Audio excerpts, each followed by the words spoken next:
สบายดีตอนเช้าวันอาทิตย์เนาะนี่แน่มื้อนี้สตุยมาสวนพี่น้องอาทิตย์หนึ่งมาเทื่อหนึ่งมักไฟเทื่อแล้วที่สตุยถ่ายเบิ่งหั่นน่ะปัจจุบันมันเริ่มสุกแล้วจ้ะนี่เห็นบ่โคตรหลายเลยตัวเหลืองๆมันเริ่มสุกละบ่ได้มีแต่ต้นเดียวเด้อนี่ตัวนี้แห้งหลายป้าคักสุดพี่น้องเอ้ยตั้งแต่ลุมจำเทิงเลยนะสุดยอดเลยต้นพุ่นเด้เนาะนี่สตูชิพาเบิ่งบรรยากาศสวนคือเมื่อคืนนี่ฝนตกหมดคืนเนาะ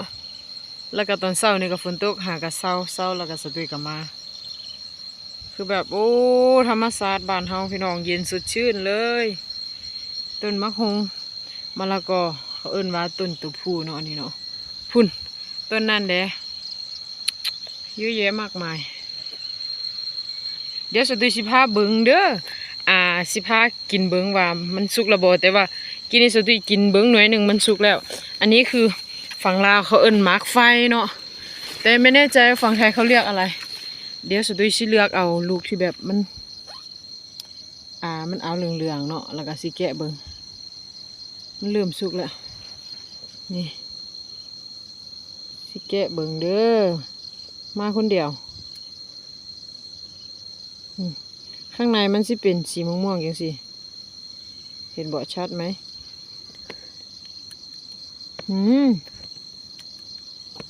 นี่สีม่วงๆอย่างสิเลย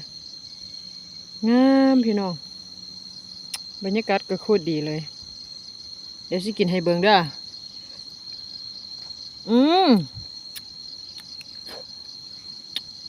เริ่มหวานแล้ว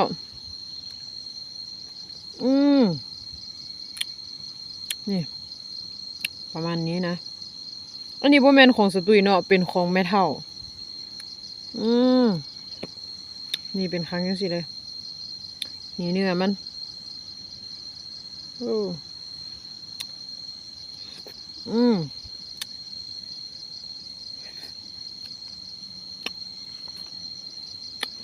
เดี๋ยวสิเอาไปกินอยู่สวนน้อยนึง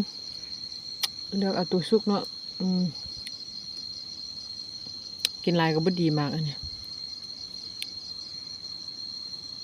ขับถ่ายลำบากเนาะแกนใหญ่อันนี้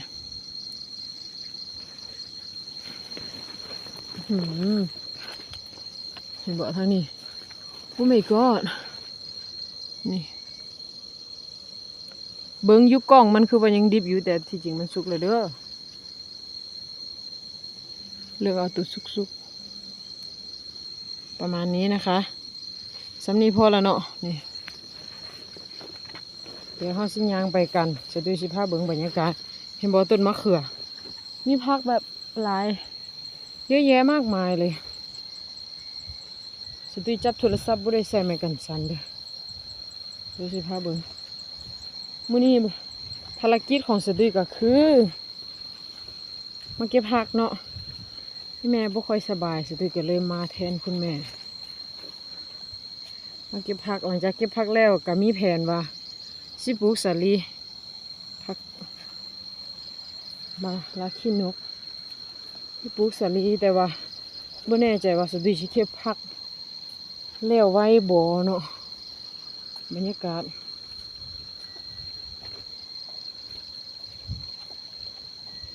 ประกาศหน่อยลายเลยแหละนี่ตั้งแต่นี้ไปก็คือสวนอีแม่สตุยคือว่า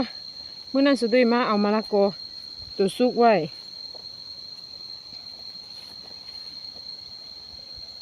บรรยากาศโอ้บ่มีแล้วเนาะนี่เห็นบ่น้ำขุ่นๆเพราะว่าฝนตกเด้ฝนตกแล้วก็สิเป็นประมาณนี้หญ้ากระตึบนี่ส่วนของคุณแม่จักหน่อยหลังจากเก็บแล้วสิอัปเดตให้เบิ่งว่ามีอีหยังแดเก็บอีหยังได้แดมื้อนี้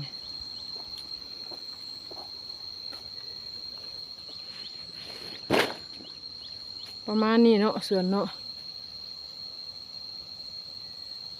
อุ้ย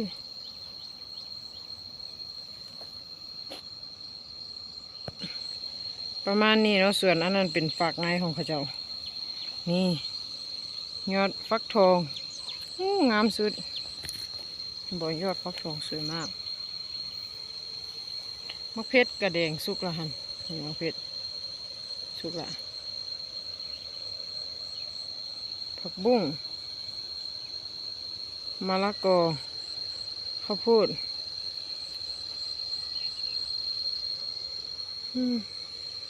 เยอะแยะมากมายตึบแล้วเนาะเดี๋ยวสิพาเบิ้งเขือยาวนี่มะเขือยาวเชื่อไปตำมือแรงน้ำพริกมะเขือนี่พูดนะเนาะอันนี้คือบรรยากาศสวนสตุยเนาะเดี๋ยวสตุยก็ขออนุญาตเนาะขอตัวไปทำงานกันก่อนบ๊ายบายจ้าประมาณนี้เนาะอันนี้ต้นกล้วย